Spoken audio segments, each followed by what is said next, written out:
Hello, and welcome back to the Startup Spotlight, brought to you by Coders Connect. I'm Alistair Taylor, joined by Rinat Nazmundinov. And today we're excited to put a spotlight on yet another fantastic startup that we think have a great product. This month, we're joined by a serial award winner of Business Weekly, Accelerator 100 Plus, 2019 Barclays Business Excellence, Cambridge Science Technology, and East of England 21 to Watch List award-winning startup. Meet KisanHub. KisanHub is a multi-award-winning software solution for the agri-food industry, from grower to integrated producer. Their experienced agricultural team understands the care and attention it takes to both grow and deliver food to consumers' plates. The KisanHub platform improves how you manage and communicate complex data to strengthen collaboration with your suppliers, monitor crops, and deliver high-quality produce year after year. Ultimately, KisanHub simplifies how information moves through our food system. That's a great mission. Thanks, Alistair. We're joined here by CTO Nick Brook. Hi, Nick. Hello. Hi. Tell us a bit more about what you did before KisanHub. I'm a serial startup merchant. So my first company was BT, and I was there for 4 years after college, and that put me off big companies for life. So I now only ever work in startups, as early as stage as possible, preferably.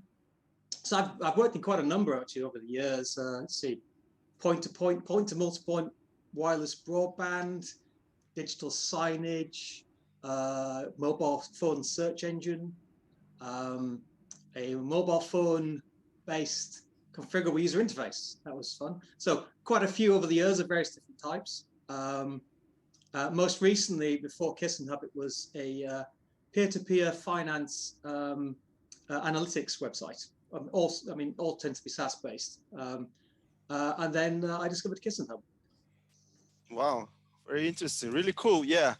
So how did you decide to build KisanHub? What made you want to do that?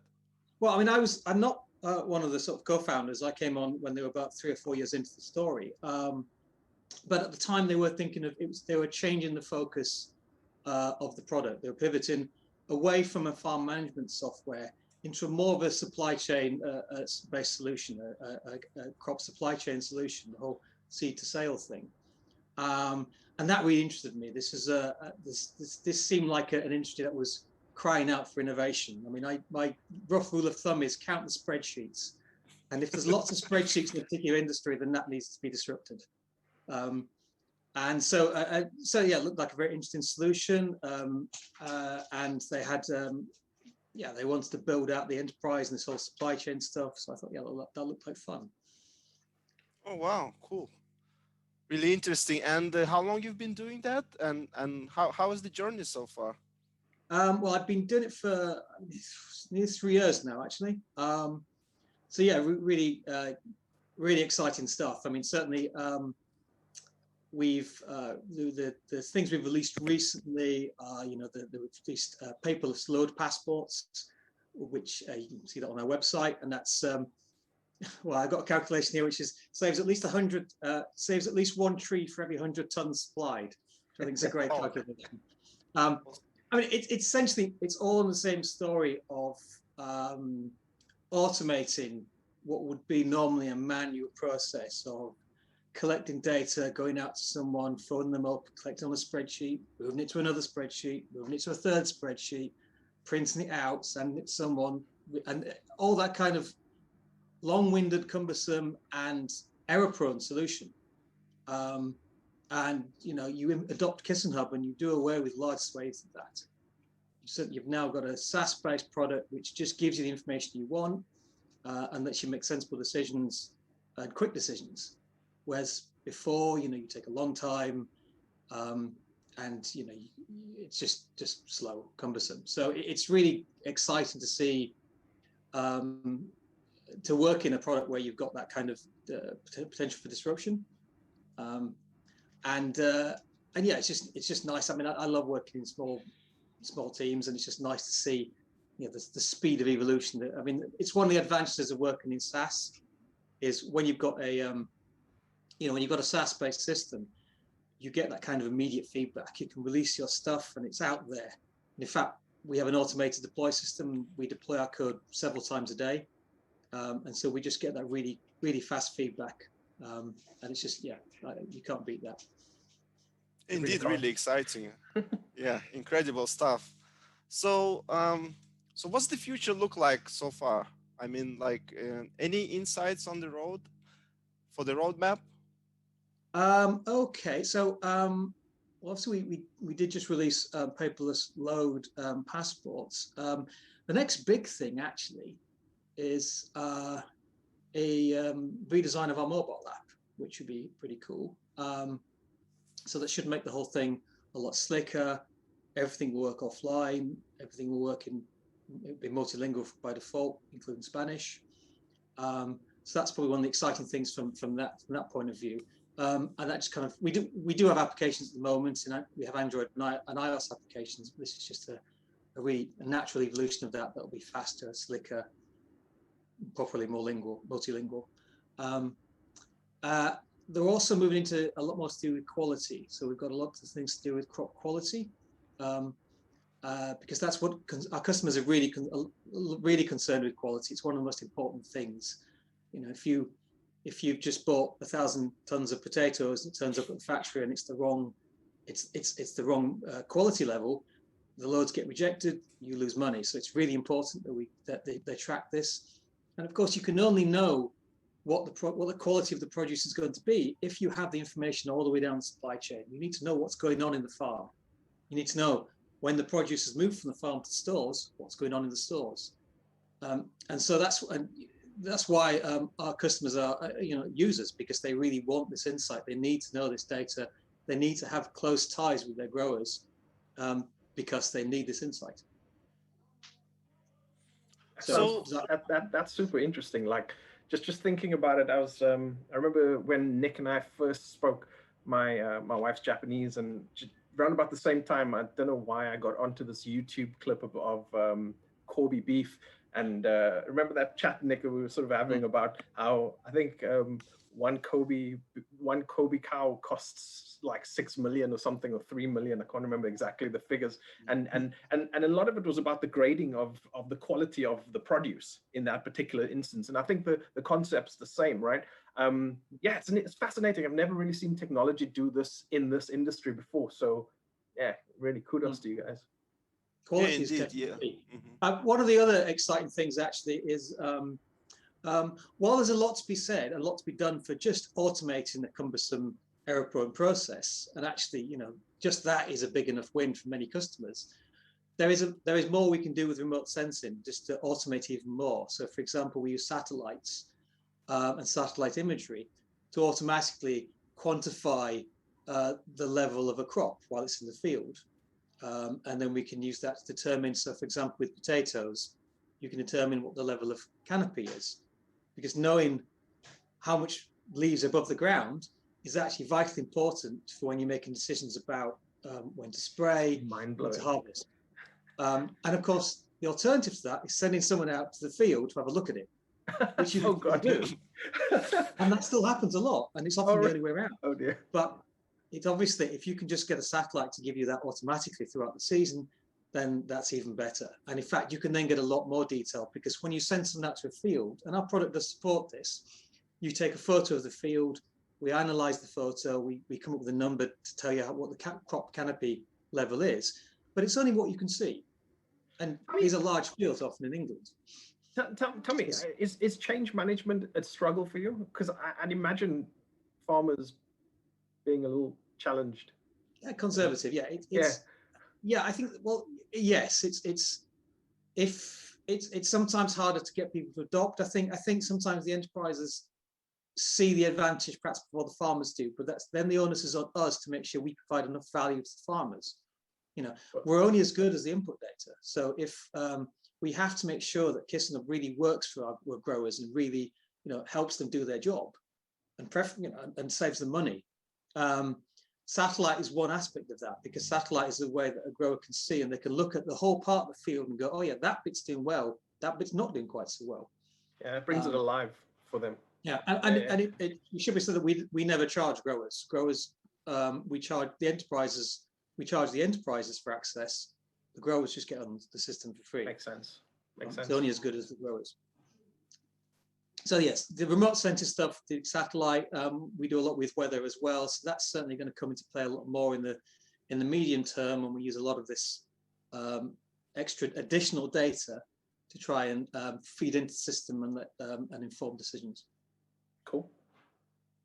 Wow, amazing! Really cool features. Really. Any other like insights on the product, and who would actually use it mainly? As we understand, is the farmers who use it mainly? Well, no, actually, we target the enterprises that effectively buy from farmers and sell on to manufacturers, supermarkets, etc. They're our paying customers. They obviously then have farmers that collaborate with them. The farmers they just get on the platform for free. And the idea is that KisanHub is effectively building a network. It's connecting the various parts of the supply chain. So we connect growers to people that buy from the growers, and we connect those enterprises to the customers that buy from them. So maybe supermarkets, manufacturers, etc. So an ideal solution when KisanHub takes over the world would be if you have lots of people in KisanHub all just collaborating using KisanHub. And then then the whole supply chain is talking to each other. It's properly connected with data. Yeah, it sounds a bit. Sorry, Renat. It sounds a bit like in recruitment where you've got platforms like Hired and HackerJob. They don't charge their candidates, but they get candidates towards a place, and they charge the companies that would want to engage with those candidates in a different way. So it's kind of taking that sort of SaaS model or SaaS approach to the agriculture or agri-food tech space. Yeah. Well, you're only as good as your input. Sorry, I'm just being badgered by my dog. You probably can't see that. I'll be saying hello. So what are you doing, Nick? Yes, you're right. It is very similar. You're only as good as the input data. Exactly. And in this case, you're only as good as your growers. A recruitment system is only as good as the candidates. If you have no candidates on there, there's no business. Exactly. So it's Precisely. exactly the same. Yeah, it's a balance, right? Trying to get them both at that level. Okay, cool. Yeah, no, I don't want to get into hijacking this, but we are dead keen to get into that space ourselves. But we'll move on. Right, cool. Renat, back to you. Sorry. No, it's totally fine, Alistair. Yeah. So yeah, it sounds like very innovative product. What you're offering. Are there? Have you got any awards or any recognitions worldwide? Well, yes. The most recent one was. Let me find it. Yeah, Top Accelerator 100 Business Weekly Award, Business Weekly Excellence Award, and Science and Technology Awards. I think we've actually come on one of those got two of those ones as for the same award. Right. So. Yeah, wicked. Cool. And do you have any competitors in your space in that technology? Yeah, there are some competitors. They're not. There aren't as many that are purely concentrated on the supply chain like we are, but we do have competitors. I think where we impinge on the farm management system, there's quite a lot of competitors in that space. But we're not really a farm management system. It's not. There's aspects of KisanHub you could argue is like that. Something similar where we recording things like harvest dates, sowing dates, etc. Operations that happen on the field. But it's a fairly light touch. We're mostly just doing that to provide data as the other parts of the system. So yes, there are some. I don't think there are many with perhaps the same ambition as us. We are a truly global platform. Yes, let's take over the world in a good way. Yeah. And do you use like artificial intelligence? Like, do you use any future technologies, so to speak? In a sense, yes. That's the satellite stuff I talked about earlier. That's classic machine learning. So that's taking pictures of, you take a photograph of the field of a canopy, and that's just a green set of green leaves. and then you run that through an algorithm, and that comes out. In the end, you want a number that gives you, what does this quantify as? Between 0 and 1, what does it mean? The same. Also our satellite stuff is very similar. So a lot of it, there are various different indices you can use when you look at satellite data to analyze it. Obviously, one of the main problems in the UK is it's very cloudy. So you're trying to avoid the cloud issue.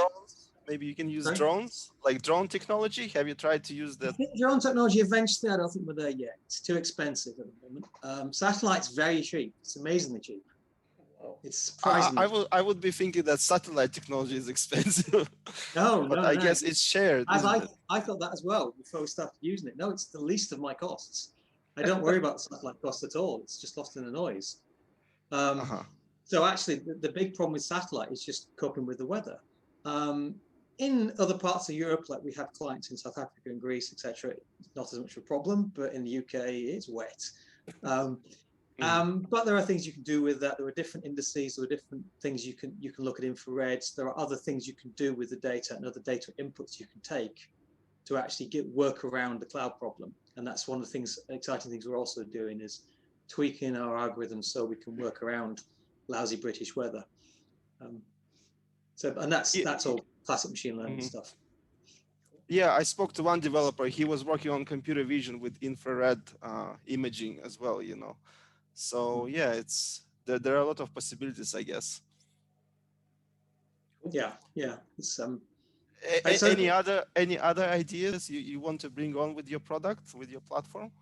I think that's there's a natural evolution of that. But I think, I'm a bit perhaps I'm a bit odd considering my line of work, but I'm a bit of a Luddite in that I distrust overly clever stuff. There's a lot to be said for just getting the basics right. And it's what a lot of startups skip when they try and go to the really clever stuff. Let's do this really clever thing. That's fantastic. And you think, well, okay, but you really need to make money at some point. So what can you do to make money? And often it's the simple things, just solving customers' problems, which often doesn't need massive amounts of complexity. It just needs to solve their problems. You just need to do what they do, but better. And there's, multi-billion-pound businesses in that. Apple's made a business out of that just by making their UIs look nice. So clever is nice, but clever doesn't necessarily sell. I think just having a really well thought out, well designed system with a really good user interface that just scratches a customer's itch.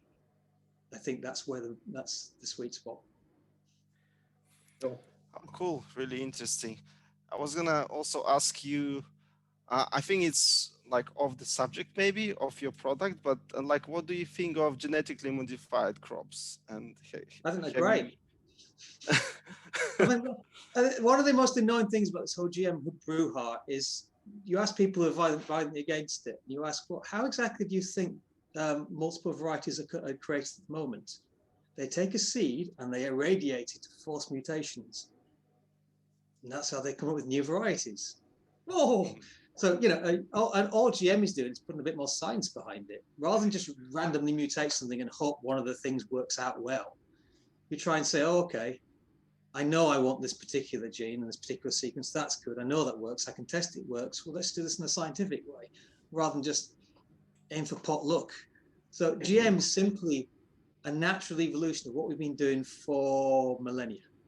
Exactly. We've always done this. It's just only recently we actually forced the evolutions by irradiating the seeds. But we've been doing this for millennia. So I think I don't understand this whole Frankenstein thing is just a complete misdirection. But also you work with farming industry, right? Do you work, for example, with the conservation agencies or forestry and etc.? No, but it is conservation and making more use of better use of resources is actually in our mission statement, is actually what we want to do. I mean, we do a lot of work with customers in India who are very keen on conserving water because they grow in deserts. So we spent a lot of time and effort working with them to come up with sensible irrigation schedules, to track when they apply water, to make sure they can do more with less. One could argue also that it's the side effect of our whole mission statement of trying to simplify the supply chain is just trying to minimize waste. It's trying to, you don't want a lorry load of potatoes turned away from the factory because it's the wrong type. You want to make sure everything works. So if you apply paperless load passports, you can get away, you can throw away all your 6-ply photocopied sheets of paper that you have to write on every time you send a truck to a farm. So it's, that's then is a saving. So it's all about improving the supply chain to make less waste. Very interesting. Yeah, I really like your product. Yeah, I wish you good luck and a success, big success. I think you've done really well. Thank you very much. Cool. I don't know if anybody else watches What If on YouTube or but it's this thing my 9-year-old son's got me into at the moment. And it goes, it's like a, I guess it's like a, well, I don't know, it's physics, maybe general knowledge type thing. And he's super into it. Like literally he does it more than he does like cartoons, right? Just loves this thing. And I was watching one on my own because he got me addicted to it this morning, and it said, what if the world stopped using toilet paper? Well, I'm not going to go into all the reasons why they do that and all these things, but did you know that the US spends $8 billion a year just on toilet paper? 8 billion. That's insane. And it's supposed to not be recycled. Massively off topic. Kind of not. I mean, there was paper mentioned and got me. Well, clearly. Well, you need to go to India then, because they don't have it there. They've just got a hose. Yeah, there was that as well. I didn't want to go into the whole. But remember what happened during the first lockdown when toilet paper was gone? I don't know this trend. Why? Yeah, it was just right, guys. That was obsessive. I just want to say the team and I, the Coders Connect team and I have had the pleasure of working closely with Nick and the KisanHub team, growing his engineering team. From personal experiences, we found Nick incredibly intuitive and has a high EQ when relating to software engineers. I'll add to say that Nick is still currently hiring a front-end developer with Angular experience. So if you have been inspired by what you've heard today, please get in touch. Nick, thanks so much for sharing more about KisanHub today. Much appreciated. I think the product sounds great and very useful to tons of folks in our community. Okay, thanks to all our viewers, followers, and community members. If you'd like to learn more about KisanHub or you have a startup product you'd like to bring a spotlight on, there are details in the description below on how to get in touch. Thank you very much and goodbye. Thank you, everybody. That's great. Thanks a lot. Thank you. Bye-bye. Bye. Bye.